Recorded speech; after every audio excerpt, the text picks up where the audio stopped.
Hello বিয়স, আসসালামু আলাইকুম। আশা করি মহান রব্বুল আলমিনের অশেষ রহমতে সকলেই ভালো আছেন। বিওয়াজ, আজকের এই ভিডিওতে আলোচনা করব বেড়ি বা বাঁধের পাড়ে পেঁপে গাছ রোপণ করলে কি কি সুবিধা এবং অসুবিধা রয়েছে।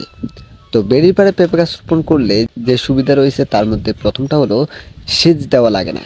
তো অন্য জায়গায় যদি পেঁপে গাছ রোপণ করেন তাহলে অবশ্যই প্রতি সপ্তাহে সেচ দেওয়া লাগে। আর বেড়ির পাড়ে পেঁপে গাছ রোপণ করলে সেচ দেওয়া লাগে না, কারণ হচ্ছে যেহেতু অল টাইম বেড়ির মধ্যে পানি থাকে আর পাড়টা হালকা পরিমাণে একটু রস থাকে, যার কারণে সেচ দেওয়া লাগে না।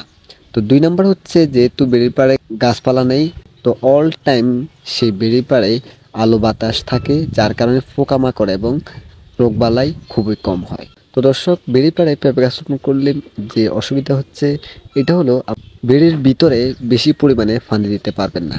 আর যদি পানি দিতে চান তাহলে অবশ্যই আপনার বেড়ির পাড়টা একটু উঁচু রাখতে হবে।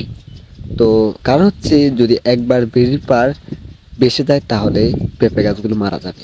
তো যার কারণে অবশ্যই বেড়ির পাড়টা উঁচু রাখতে হবে। আর যদি আপনার পাড়টা নিচু থাকে তাহলে অবশ্যই বেড়ির ভিতরে পানি কম রাখতে হবে। আর অবশ্যই বেড়ির বাহিরের পাশ দিয়ে পেঁপে গাছগুলো রোপণ করতে হবে।